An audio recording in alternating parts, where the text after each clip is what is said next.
بسم اللہ الرحمن الرحیم نحمدہ ونصلی علی رسولہ الکریم۔ میں دنیا کے مختلف چینلز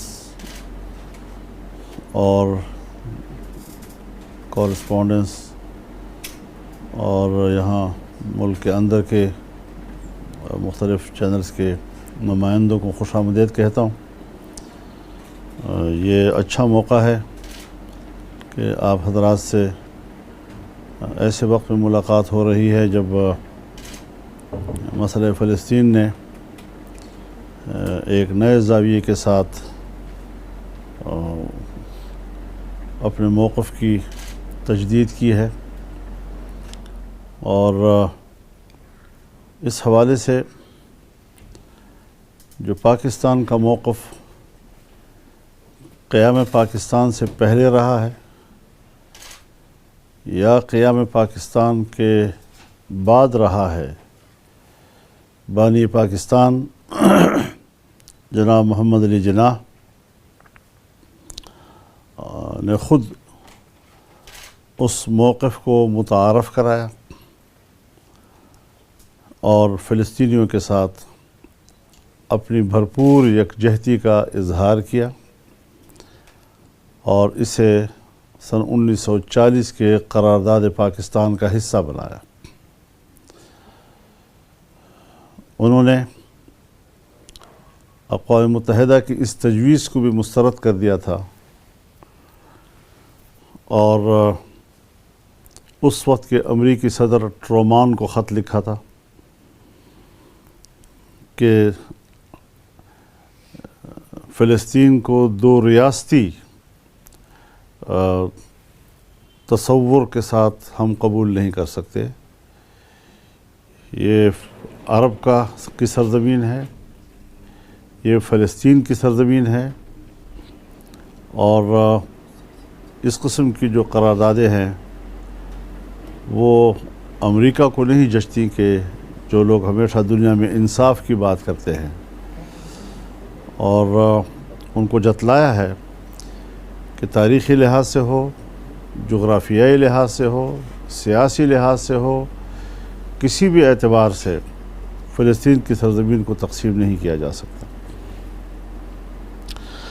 آج ہم کہاں کھڑے ہیں؟ کیا ہم نے پاکستان کی بنیادوں کو مسترد کر دیا ہے؟ کیا ہم نے قائد اعظم کے فلسفے کو مسترد کر دیا ہے؟ اور اس حوالے سے جمعیت علماء اسلام نے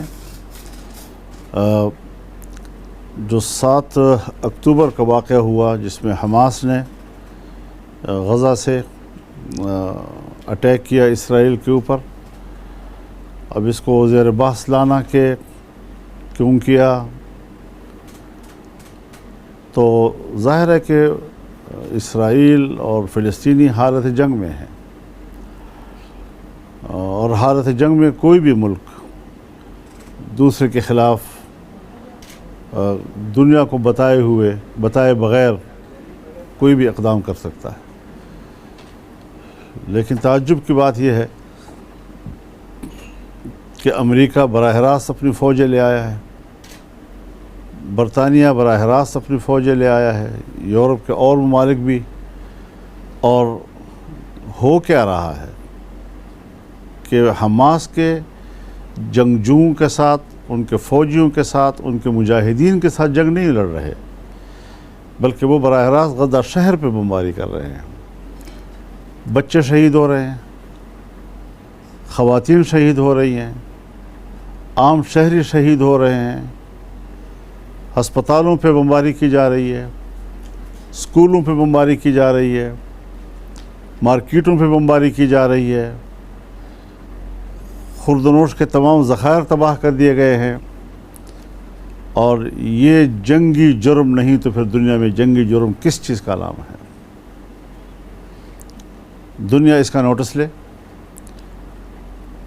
اسرائیل کو جنگی مجرم قرار دے، جنگی جرائم کا مرتکب قرار دے، اور ایک بات اس حوالے سے بڑی واضح ہو گئی ہے کہ قضیہ فلسطین کے جو براہ راست فریق ہیں وہ فلسطینی ہیں،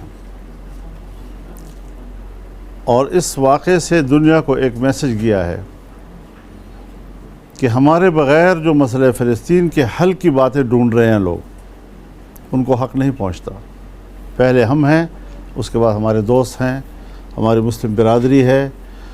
اور آج بھی میں یہاں سے یہ پیغام دینا چاہتا ہوں کہ اسلامی دنیا اپنے مسلمان بھائیوں کے ساتھ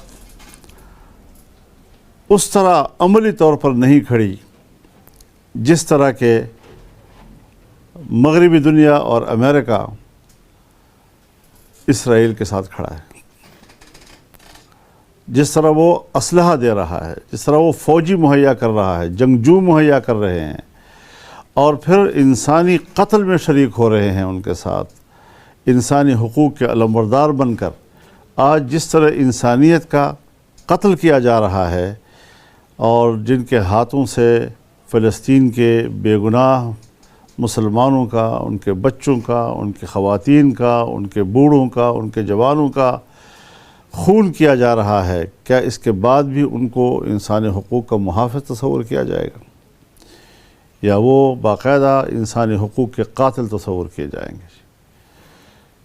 کیا اسرائیل کو یاد نہیں کہ نازی قوت نے ان کا کیا حشر کر دیا تھا؟ آج اس کا بدلہ مسلمان سے لے رہے ہیں۔ ان میں ہمت ہے تو انہی سے بدلہ لے جنہوں نے ان کا ہولوکاسٹ کیا تھا۔ تو اس حوالے سے میں تو سوچتا ہوں کہ جو دنیا سوچ رہی تھی کہ اسرائیل کو تسلیم کر لیا جائے، اور اس حوالے سے دنیا میں ایک لابنگ چل رہی تھی، وہ خواب پریشان ہو گیا ہے، بکھر گیا ہے، اور اب دنیا کو نئے زاویے سے سوچنا ہوگا کہ اسرائیل سے ہمارے تعلقات وہ خطے میں امن کے قیام کا ذریعہ نہیں بن سکتے۔ ہمیں خطے میں امن چاہیے، انصاف پر مبنی امن چاہیے۔ اسرائیل اس خطے میں فرعون کی جانشین ہے، وہ خطے میں حضرت موسیٰ علیہ السلام کی جانشین نہیں ہے۔ حضرت موسیٰ علیہ السلام کی جانشین اس وقت وہاں کے مسلمان ہیں، وہاں کے فلسطینی ہیں، اور جو ان کی حمایت کر رہے ہیں یہ اسی فرعون کی سنت پہ عمل کر رہے ہیں جو اس وقت چھوٹے مولود بچوں کو قتل کیا کرتا تھا۔ ہم نے ایک مطالبہ کیا تھا کہ OIC کا سربراہی اجلاس بلایا جائے۔ میں سعودی عرب کا شکر گزار ہوں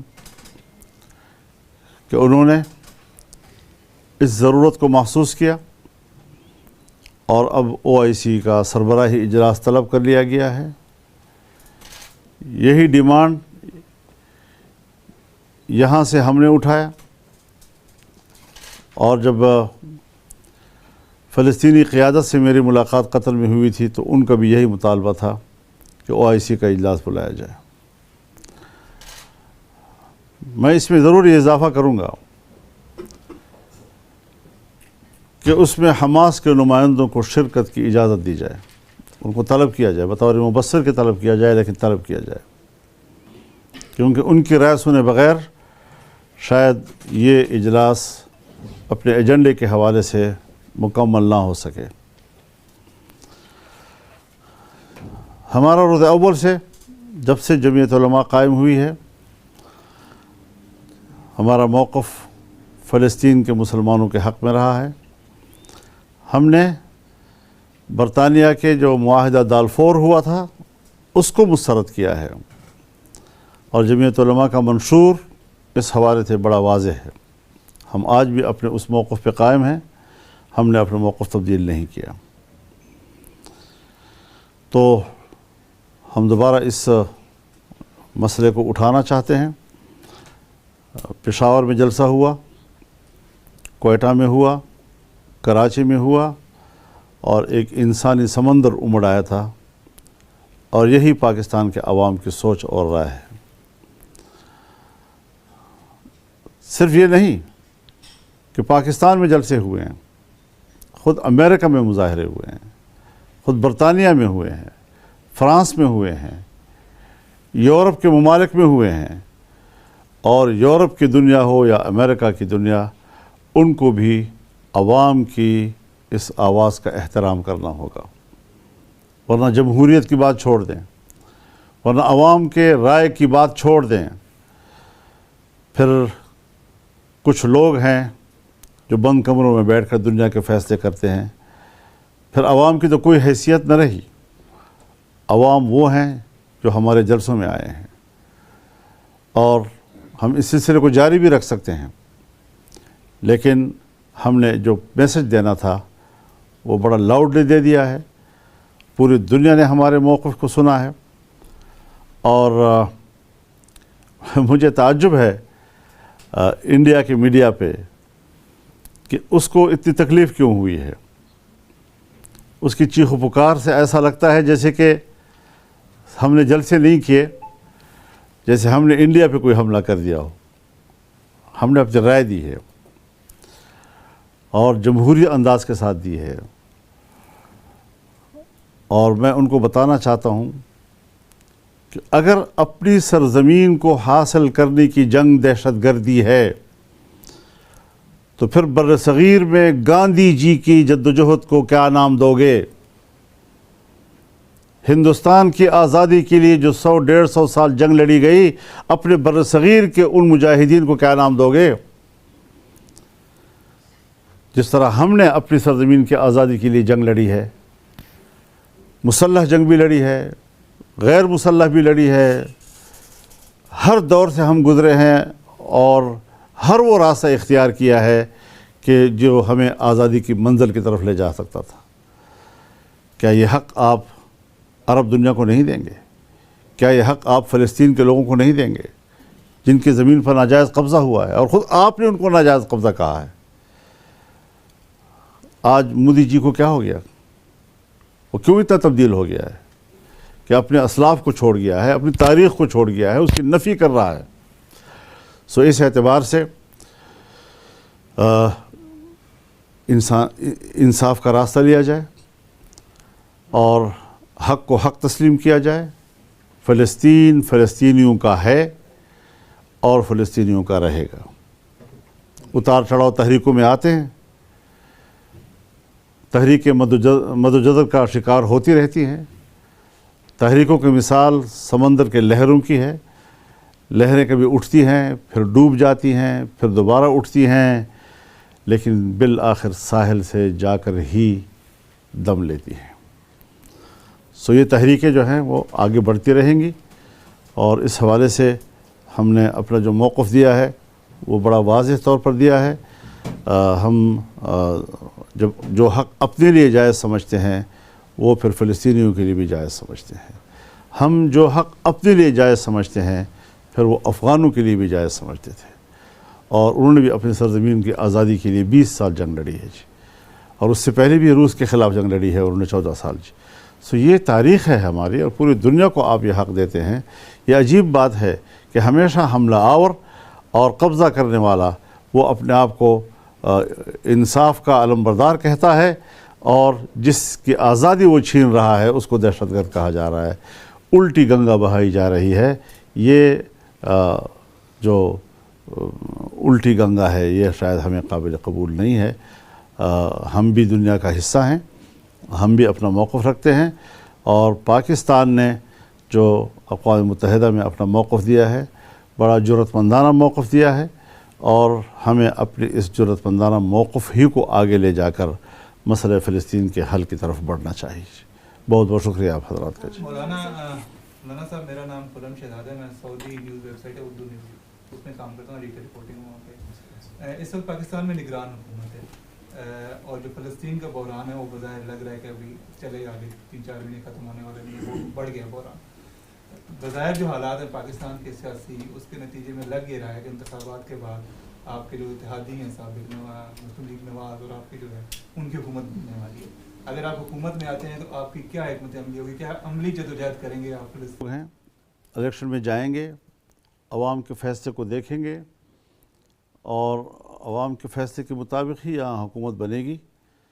تو ہم تو الیکشن سے پہلے جو موقف رکھتے ہیں الیکشن کے بعد بھی ہمارا وہی موقف ہوگا. اور پھر اس کے بعد آج تو ایک پارٹی کا موقف ہے, اس کے بعد جب وہ ریاست کا موقف بنے گا تو ریاست میں بہت فریق ہوتے ہیں. تو ایک پارٹی جو ہے وہ فیصلے نہیں کیا کرتی, ادارے بھی اس میں شامل ہوتے ہیں اور وہ ملک کے فائدے نقصانات اور اصول سب چیزوں کو سامنے رکھتے ہیں.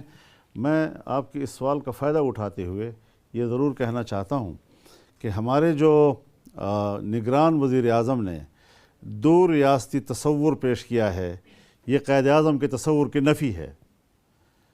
تو اس بات کو نوٹ کیا جائے. مولانا صاحب, آپ نے جیسے مونا خان انڈیپینڈنٹ اردو سے, جیسا کہ ابھی آپ نے بتایا کہ ہم قطر میں جو آپ کی ملاقاتیں ہوئی ہیں اس کے میڈیا رپورٹس بھی آئی ہیں, تو کیا تفصیل میں وہاں پہ کیا بات ہوئی اور کیا حماس کے جو رہنما ہیں ان کی پاکستان سے بھی کوئی توقعات ہیں, اگر ہیں تو وہ کیا ہیں؟ انہوں نے پاکستان کے موقف کو بہت ہی جرأت مندانہ کہا ہے. انہوں نے پاکستان کو اسلامی دنیا کا واحد ایٹمی قوت کہہ کر اس کو یہ حق دیا ہے کہ وہ اسلامی دنیا کے معاملات کی قیادت کرے. انہوں نے پاکستان سے اعلیٰ ترین توقعات قائم کی ہیں اور ایک بڑا مثبت پیغام انہوں نے پاکستانیوں کو دیا ہے, پاکستان کی قیادت کو دیا ہے, پاکستان کی اسٹیبلشمنٹ کو دیا ہے کہ ہم پاکستان سے بہت بڑی توقع رکھتے ہیں. خاص طور پر جو انہوں نے موقف دیا ہے فلسطین کے لیے اور اسرائیلی جارحیت کے خلاف, اس نے ہماری بڑی ڈھارس باندھی ہے. سر میرا سوال سائمہ شبیر عرب نیوز سے. میرا سوال ہے کہ جیسے آپ نے ابھی OIC کے اجلاس کا ذکر کیا کہ بلایا جا رہا ہے فلسطین کے حوالے سے, تو کیا اس میں کوئی ایسا تجویز بھی سامنے زیر غور لانے کی تجویز ہے کہ جس طرح سے امریکہ اسرائیل کا ساتھ دے رہا ہے یا اور UK ساتھ دے رہا ہے, کیا اسلامی ممالک فلسطین کا ساتھ دیں گے عسکری طور پہ؟ ایک اس پہ کوئی بات چیت ہو سکتی ہے. حماس کی طرف آپ نے جو ان کے لیڈر سے گفتگو کی ہوئی, تو اس میں انہوں نے کیا اس بات کا مطالبہ کیا ہے کہ دنیا مسلم ورلڈ جو ہے وہ ان کے مدد کو آئے؟ اور دوسرا جب انہوں نے حملہ کیا 7 تاریخ کو, تو سر اس کے بعد اتنا یہ جینوسائیڈ سامنے آیا, بچوں کی اموات اور جو بالکل مسمار کر دیا گیا غزہ کو, اس کے بارے میں ان کا کیا موقف ہے؟ کیا حماس نے غلطی کی یا صحیح کیا؟ دیکھیے, جنگ میں ہر پہلو کو دیکھا جاتا ہے.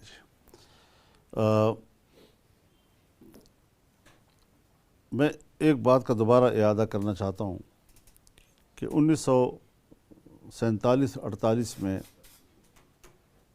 برطانیہ دنیا کا سپر طاقت تھا جی, اور امریکہ نے اس کی جگہ لینی تھی جی. اقوام متحدہ کا مرکز جو ہے وہ امریکہ تھا جی. لیکن ان حالات میں پاکستان بننے سے پہلے بھی فلسطینیوں کے حق میں اور برطانیہ کے نظریے کے خلاف آواز اٹھائی, اور پاکستان بن جانے کے بعد بھی اس نے برطانیہ کے اور امریکہ کے موقف کے خلاف آواز اٹھائی. وہ آن ریکارڈ ہے ساری چیزیں, اور وہ اس کے حوالے پیش کیے جا سکتے ہیں جی. اب رہی یہ بات کہ جس کی طرف آپ نے توجہ کی ہے, سب لوگ اس حوالے سے دیکھ رہے ہیں اور کوشش کر رہے ہیں کہ کہیں سے کوئی حماس کے حوالے سے کمزور پہلو اجاگر کیا جائے اور پھر کہا جائے کہ یہ تو انہوں نے بڑا ظلم کیا, بڑی غلطی کی, بڑی یہ غلطی کی. آپ مجھے بتائیں کہ کیا اس کے سیاسی پہلو نہیں ہیں کہ جو دنیا میں اور آپ کے ملک میں, یہاں پاکستان میں ہمارے ٹیلی ویژن اسکرین پر لوگ آتے تھے اور اسرائیل کو تسلیم کرنے کے حوالے سے جو فلسفے جھاڑتے تھے, اور جیسے ہماری اسلامی دنیا اور پوری دنیا کی حیات و موت اس وقت اسرائیل کو تسلیم کرنے میں ہے, ورنہ ہم تو یہ ہو جائیں گے اور وہ ہو جائیں گے, یہ ساری چیز یکدم تبدیل ہو گئی یا نہیں ہو گئی؟ یہ جو سمجھا جا رہا تھا کہ اسلامی دنیا اسرائیل کو تسلیم کر لے گی تو پھر اس کے بعد مزاحمتی قوت جو ہے وہ دم توڑ دے گی. کیا اس نے اس تصور کو تبدیل کیا یا نہیں کیا جی؟ تو ان چیزوں کو بھی مد نظر رکھا جائے کہ کس طریقے سے انہوں نے وہ تصور ختم کر دیا ہے. اور اب یہ ہے کہ جب اسلامی کانفرنس ہو رہی ہے تو بڑی مضبوط موقف لینے کی توقع ہے. اگر وہ صہیونیوں کی حمایت کرنے سے نہیں شرماتے، اگر امریکی وزیر خارجہ آ کر کہتا ہے کہ میں بطور وزیر خارجہ کی نہیں آیا ہوں، میں ایک یہودی کی حیثیت سے آیا ہوں آپ کے پاس، تو کیا ہم میں یہ جرأت نہیں کہ ہم دین اسلام کی تعلیمات پر عمل کرتے ہوئے اپنے مسلمان بھائی کو بھائی کہیں؟ المسلم اخو المسلم لا یسلمہ ولا یخذلہ. مسلمان کا بھائی ہے، نہ وہ خود اس کو رسوا کرتا ہے نہ کسی دوسرے کی رسوائی کے حوالے کرتا ہے اس کو جی. تو آج جب اس حوالے سے میرا مسلمان بھائی کسی مشکل میں پڑا ہوا ہے تو اسلامی دنیا کو اس کی اسلامی تعلیمات کیا کہتی ہیں. انہوں نے اس چھوٹے چھوٹے موش گافیوں میں پڑھنا ہے کہ یہاں اس نے ہم سے نہیں پوچھا. آپ بتائیں کہ کیا اس قسم کے فیصلے وہ پوچھ کر کیے جاتے ہیں؟ ہم نے جب کارگل پہ حملہ کیا تو ہم نے دنیا سے پوچھا تھا، کسی کو اعتماد بھی لیا تھا؟ یہ تو ٹاپ لیول کے جا کر سیکرٹ ہوتا ہے کسی بھی ملک کا جی. تو یہ انہوں نے جو اقدام کیا ہے ایک بالکل نیا موڑ لے کر آئے ہیں اور پوری اسلامی دنیا کو اسلامی کانفرنس میں ایک نئے زاویے کے ساتھ، ایک نئے موڑ پر، ایک نئی سوچ کے ساتھ فیصلے کرنے ہوں گے جی. مولانا صاحب اسی پہ ایک تھوڑا ضمنی سوال ہے. میرا نام سارا ہے، میں وائس آف امریکہ سے ہوں.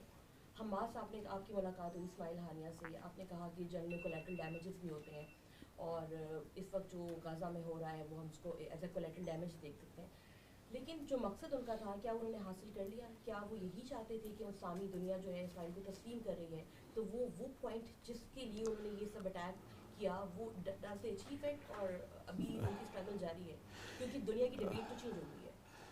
آپ اس پہلو کو یہ کوشش نہ کریں کہ ہم اس کی اہمیت کو ختم کر دیں. یہ اپنی جگہ پر ایک اہم سوال ہے جو آپ نے کیا اور یہ حقیقت ہے، لیکن دنیا کو یہ میسج تو دے دیا کہ فیصلہ فلسطینی کریں گے، ہمارے فیصلے کا اختیار کسی کے پاس نہیں ہے. اور اسلامی دنیا جو ہے وہ اپنے موقف جو ان کا ہمیشہ چلا آ رہا ہے، آخر صرف ایک فلسطین تو نہیں ہے، انہوں نے مصر کے علاقوں پہ قبضہ کیا ہوا ہے، شام کے علاقوں پہ قبضہ کیا ہوا ہے، اردن کے علاقوں پہ قبضہ کیا ہوا ہے.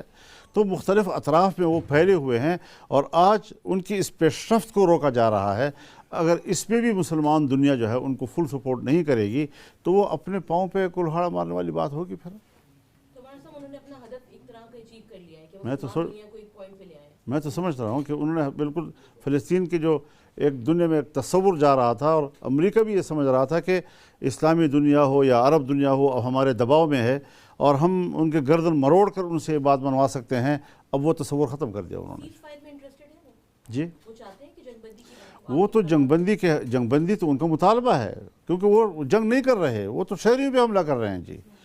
اگر جنگ کی بات ہوتی تو پھر تو جنگ ہوتی ہے، لیکن یہ تو شہریوں کے اوپر بمباری کر رہے ہیں، آبادی کو تباہ و برباد کر رہے ہیں. بچوں کا کیا قصور ہوتا ہے؟ آپ کو پتہ ہونا چاہیے جس وقت ہم ان کے حق میں موقف دے رہے تھے تو ہم نے یہ پیغام بھی ساتھ دیا تھا کہ انسانی حقوق کا خیال رکھا جائے، چھوٹے بچوں کا خیال رکھا جائے. اور میرے خلاف ایک پارٹی نے ہنگامہ کھڑا کر دیا کہ دیکھو یہ یہودیوں کی حمایت کر رہا ہے. بھائی یہودیوں کی بات نہیں کر رہا ہوں، ہر انسان کی جو جنگ میں شریک نہیں ہے اس کو جنگ میں نقصان نہیں ہونا چاہیے، چاہے وہ مویشی کیوں نہ ہو، چاہے وہ بھیڑ بکریاں کیوں نہ ہو، چاہے وہ باغات کیوں نہ ہو، چاہے وہ فصلیں کیوں نہ ہو، ان کو کسی قیمت پر تباہ نہیں ہونا چاہیے. مولانا صاحب یہ آرگومنٹ تو اسرائیل کی طرف سے بھی آتا ہے کہ پہل انہوں نے کی ہے اور سویلینز کو انہوں نے بھی مارا ہے. پہل کی بات نہیں ہے، بات ہے حالت جنگ کی. حالت جنگ میں کوئی بھی پہل کر سکتا ہے جی، حالت جنگ میں کوئی بھی پہل کر سکتا ہے جی. تو یہ کوئی دلیل نہیں ہے. کیا اسرائیل یہ کہہ سکتا ہے کہ فلسطین کے ساتھ ہمارا جو ہے حالت جنگ ختم ہو گئی ہے جی؟ کیا اس کا جو پیش رفت ہے وہ ختم ہو گئی ہے؟ کیا اس کے عرب دنیا پر قبضہ کرنے کے جو ایجنڈا ہے وہ روز روز نقشوں کی صورت میں سامنے نہیں آیا کرتا جی؟ تو یہ ساری چیزیں آ رہی ہیں، لیکن سب کچھ غلاف کے نیچے کب تک دبائے رکھو گے جی؟ مولانا ایک تھوڑا سا تفصیلی سوال تھا، وہ یہ تھا کہ جو حماس جہاں سے نکلی ہے اخوان المسلمون، وہ لوگ بین الاقوامی اور جو ان سے نکلنے والی دیگر جماعتیں ہیں وہ بین الاقوامی قوانین اور جو بین الاقوامی سیاسی نظام ہے اس کو کوئی بہت اس کو نہیں مانتے اور اس کے برخلاف جانے کو بالکل جائز سمجھتے ہیں. اچھا، اس کے برخلاف جو آپ کے اکابر ہیں اور جو آپ لوگوں کی آ رہا ہے وہ یہ ہے کہ جو بین الاقوامی قوانین ہیں، بین الاقوامی معاہدے ہیں اور جو بین الاقوامی سیاسی نظام ہے اس کی بالکل پاسداری کی جائے اور اس کے مطابق ہی اپنی پالیسیز کو بنایا جائے. اچھا, اس ضمن میں بہت سے جو اب دیگر علماء ہیں مشرق وسطیٰ وغیرہ میں, ان کی یہ رائے ہے کہ اس وقت صورتحال مختلف ہو چکی ہے, کہ کیونکہ بہت سے وہ کہتے ہیں احادیث بھی ہیں اس خسارے خطے کے متعلق, اور یہ اس نوعیت کا تنازع ہے کہ اگر لوگ بین الاقوامی قوانین کے برخلاف جاتے ہوئے وہاں پر کوئی کارروائی کرتے ہیں تو وہ بالکل جائز ہے اور اس کی بالکل حمایت کی جائے. اس اعتبار سے اگر پاکستان حکومت یہاں پہ لوگوں کو روکتی ہے تو اس پہ آپ کی کیا رائے ہے, اور آپ سمجھتے ہیں کہ اگر روکے تو کیا لوگوں کو رک جانا چاہیے, یا ان کو یہ اختیار ہے کہ وہ اس قانون کو نہ مانے اور اس کے برخلاف جائیں؟ دیکھیے, آپ نے سوال غیر ضروری طور پر پھیلا دیا ہے, اس کے ہر ایک کا اپنا اپنا حصہ ہے. کس بین الاقوامی قانون کے تحت افغانستان پر حملہ کیا گیا تھا جی؟ کس بین الاقوامی قانون کے تحت عراق پر حملہ کیا گیا اور پھر بعد میں تسلیم کیا گیا کہ وہاں پر کوئی تباہ کن ہتھیار نہیں تھے؟ کس بین الاقوامی قانون کے تحت لیبیا پہ حملہ کیا گیا جی؟ تو یہ ساری چیزیں جو ہیں, کیا یہ قوانین کی پابندی صرف ہمارے لیے ہے؟ پھر دو طریقے سے ہوتے ہیں. ایک ہے کہ آپ سیاسی جنگ لڑ رہے ہیں, آپ اقتصادی جنگ لڑ رہے ہیں, آپ حکمت عملی کی جنگ لڑ رہے ہیں, اور ایک ہے کہ آپ سرزمین کی آزادی کی جنگ لڑ رہے ہیں. سرزمین کی آزادی کی جنگ کے لیے ہندوستان نے بھی اسلحہ اٹھایا تھا, سرزمین کی آزادی کے لیے افغانوں نے بھی اسلحہ اٹھایا تھا, چاہے انگریز کے خلاف ہو, چاہے روس کے خلاف ہو, چاہے امریکہ کے خلاف ہو, اور زمین پر قبضہ کے مقابلے میں فلسطینی نے بھی اسلحہ اٹھایا ہے, لڑتے رہے ہیں. پھر کچھ آگے پیچھے ہو جاتا ہے, معاہدات ہو جاتے ہیں, کچھ جنگ بندیاں ہو جاتی ہیں, وقت کے ساتھ ساتھ چلتے رہتے ہیں, لیکن موقف تبدیل نہیں ہوا کرتا جی, موقف اپنی جگہ پر قائم رہتا ہے. اب اس حوالے سے ظاہر ہے کہ اسلامی دنیا بیٹھ رہی ہے, اس کو اس حوالے سے سوچنا پڑے گا. کیا اس بین الاقوامی قانون کی پابند امریکہ نہیں ہے جو اپنی بحری بیڑے لے کے آ کے سمندروں میں کھڑا ہو گیا جی مسلح قوت کے ساتھ؟ کیا اس کی پابند برطانیہ نہیں ہے؟ کیا اس کی پابند یورپ کی دنیا نہیں ہے؟ یہ پابندیوں کا سبق صرف اسلامی دنیا کو سکھایا جا رہا ہے جی, مسلمانوں کو سکھایا جا رہا ہے. اس پر پہلے وہ خود بھی عمل کریں, پھر اس کے بعد ہمیں یہ جتلانے کی کوشش کریں جی. تو مولانا, اگر پاکستانی حکومت اس حساب سے لوگوں پر پابندی لگاتی ہے اور اس چیز کو منع کرتی ہے, آپ اس پالیسی کو کیسے سمجھتے ہیں؟ میں تو مطالبہ کرتا ہوں کہ یہاں سے مجاہدین کو جانے کی اجازت دی جائے, لیکن ریاست پھر بھی ریاست ہے. ہم مقابلہ کر رہے ہیں مغربی دنیا کا سیاسی لحاظ سے, اقتصادی لحاظ سے, دفاعی لحاظ سے, اپنی حکمت عملیوں کے ساتھ. ہمارے اوپر براہ راست کوئی قابض نہیں ہے, ان کی سیاسی اثر و نفوذ ہمارے اوپر مسلط ہے, ان کا معاشی اثر و نفوذ ہمارے اوپر مسلط ہے. تو اسی حوالے سے ہم نے اس کے جواب دینے ہیں, نہیں یہ کہ وہ سیاسی اداروں کو استعمال کریں اور ہم اسلحہ اٹھا لیں فوری طور پر. تو پاکستان کی ہر ریاست کی اپنی ہی صورتحال ہے اور اس نے اپنے ہی حوالے سے سوچنا ہوتا ہے. تو آپ جو سوال کر رہے ہیں یہ بڑا خطرناک قسم کا سوال کر رہے ہیں, اور آپ پاکستان کو مشکل میں ڈالنے کی کوشش کر رہے ہیں. مجھے مشکل میں نہیں ڈال سکتے آپ جی. جناب, یا اہلاً یا اہلاً یا اہلاً. حضرت السلام علیکم, میرا نام افسر رضا ہے, میں ایرانین اسٹیٹ نیوز ایجنسی ادنا سے ہوں. ایران اور پاکستان اس خطے میں ایسے ملک ہے جو اسرائیل کو اسرائیلی رجیم کو ریکوگنائز نہیں کرتے, اور OIC ہیڈز کی کانفرنس ہونے والی ہے جدہ میں. حضرت آیت اللہ رئیسی اس میں شرکت کرنے والے ہیں, اور کل آنے والے کل ازبکستان میں ایران کے پریزیڈنٹ اور پرائم منسٹر کاکر صاحب بھی ملنے والے ہیں, جو کہ اہم ایجنڈا غزہ کی جو سچویشن ہے. کوئی شک نہیں کہ فلسطین کی مزاحمتی تنظیموں کو ایران کی پولیٹیکل ڈپلومیٹک کے علاوہ لاجسٹک اور ویپنز سینڈ کرنے کی حمایت حاصل ہے. آپ سمجھتے ہیں کہ عالم اسلام کو ڈپلومیٹک پولیٹیکل سپورٹ کے علاوہ بھی عسکری حمایت حاصل ہونی چاہیے؟ میری رائے تو یہ ہے کہ عسکری حمایت حاصل ہونی چاہیے, تاہم فیصلہ جو ہے OIC کرے.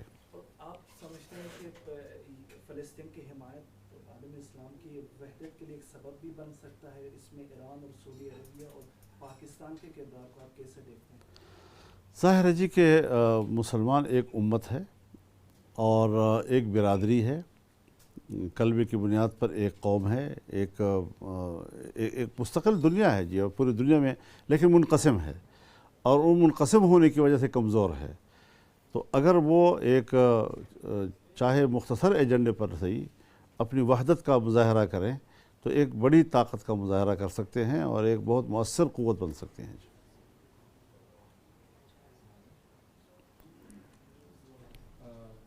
Sir, this is Mohammed Nazım from Anadolu Agency, Turkey. And as you know, more than 1 month, it has been 1 month, Israel hitting the innocent civilians, hospitals, ambulances in the Gaza. And also in West Bank, more than maybe 160 people has been killed by the Israeli forces. And there is no Hamas over there.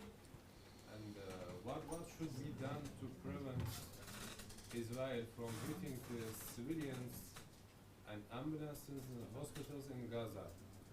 And what kind of concrete steps should be taken among the Muslim world against the Israel atrocities towards the Palestinian people? تو اس پر تو میں بات کر چکا ہوں کہ اسرائیل بہرحال اس وقت ایک مجزرہ، ایک میسیکر، ایک نسل کشی جو ہے وہ فلسطینیوں کی کر رہا ہے، اور یہ جنگی جرم ہے اور دنیا کو اس کو جنگی جرم کا مرتکب قرار دینا چاہیے اور اس حوالے سے فیصلے کرنے چاہیے کہ ایک چھوٹا سا ملک اور وہ بھی قابض، اور پھر وہ وہاں کے انسانوں کو قتل عام کر رہا ہے. اور ان کے جو مذہبی رہنما ہیں انہوں نے تو واضح طور پر کہا ہے کہ ان کے بچوں کو قتل کرنا جائز ہے. اب بچوں کو قتل کرنا جائز ہے، یہ کس مذہب میں ہے؟ ہمیں تو تورات میں کہیں ایسی چیز نہیں مل رہی، کہیں پر بھی کوئی ایسی تعلیمات نہیں ہے. خود یہودیوں کو اپنے مذہب میں بھی وہ اپنے مذہب کے خلاف اس وقت فتوے جاری کر رہے ہیں. تو یہ ساری چیزیں ایسی ہیں، اور ہم ہیں کہ جو ہم نے پہلے پیغام میں ان سے کہا کہ انسانی حقوق کا خیال رکھیں. جو آپ سے جنگ لڑ رہے ہیں ان کے ساتھ آپ کو لڑنا جائز ہے، جو آپ سے جنگ نہیں لڑ رہے آپ ان کو زندگی کا تحفظ دیں. جبکہ ہمیں یہ بھی علم ہے کہ اسرائیل میں فوجی تربیت جو ہے وہ لازم ہے اور ہر شخص وہاں فوجی ہے، لیکن اس کے باوجود جو باقاعدہ فوج کا حصہ نہیں ہے، ہم نے پھر بھی ان کے لیے بات کی ہے کہ ہم عام آدمی کو قتل کے حق میں نہیں ہیں. لیکن یہ ہے کہ وہ تو عام آدمی کو قتل کر رہے ہیں، وہ تو پورے شہر کو برباد کر رہے ہیں اور شہر کو تباہ و برباد کر دیا. پورا غزہ شہر اس وقت ویران پڑا ہوا ہے، اور یہ تو آپ 11,000 لوگوں کی بات کر رہے ہیں جو گنے جا چکے ہیں، لیکن جو ملبوں کے نیچے ہیں اس کا کیا کریں گے؟ وہ تو اس کے علاوہ ہیں. تو اس حد تک جو لوگوں کا قتل عام ہے وہ کسی طریقے سے بھی ان کو جائز نہیں ہے. اچھا مون صاحب، OIC کو جنگی جرائم کے خلاف جو عالمی عدالت ہے اس میں جانا چاہیے اسرائیل کے خلاف، آپ سمجھتے ہیں؟ ظاہر ہے جی کہ وہ سارے دنیا کے مسلمان حکمران آئیں گے، اس میں اس لیول کے لوگ ہوں گے، تو ہم تو اس بات کی حمایت کریں گے کہ تمام راستے جو ہیں وہ اختیار کیے جائیں کہ جو اسرائیل کو پیچھے دھکیلنے کا سبب بنتے ہیں اور فلسطینیوں کی سرزمین کی آزادی کا ذریعہ بنتے ہیں. اچھا مولانا، ایک اور سوال تھا. بہت سے لوگوں کا یہ مطالبہ ہے کہ پاکستان جیسے ممالک جن کے اسرائیل سے سفارتی تعلقات نہیں ہیں، تو وہ اسرائیل کے جو سپورٹرز ہیں خصوصاً امریکہ، ان کے جو سفارتکار ہیں ان کو ملک سے نکالیں. آپ اس مطالبے پہ کیا کہیں؟ میرے خیال میں آپ بہت آئیڈیل قسم کی باتیں کر رہے ہیں، گراؤنڈ ریالٹیز کی بنیاد پر آپ کوئی بھی بات نہیں کر رہے ہیں. ذرا تھوڑا سا آپ کو مزید صحافت میں تجربے کی ضرورت ہے.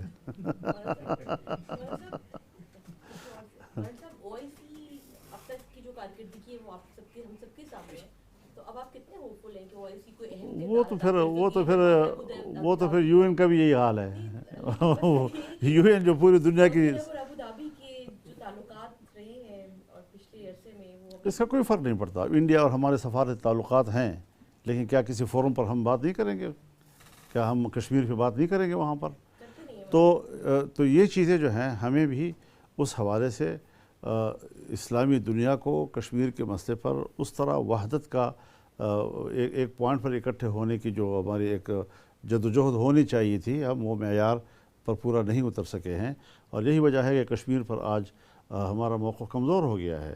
تو یہی حالت دنیا میں ہر جگہ پھر ہوگی، پھر فلسطین میں بھی یہی صورتحال ہوگی. پھر مسجد اقصی ہے، مسجد اقصی ہمارا قبلہ اول ہے، اور قبلہ اول جو ہے اس کا تمام مسلمان اسلامی دنیا پر حق ہے جی. صرف یہ تو نہیں کہ عرب کی دنیا پر اس کا حق ہے جی، قبلہ اول تو تمام مسلمانوں کا ہے. اور جہاں پر لیلۃ الاسراء میں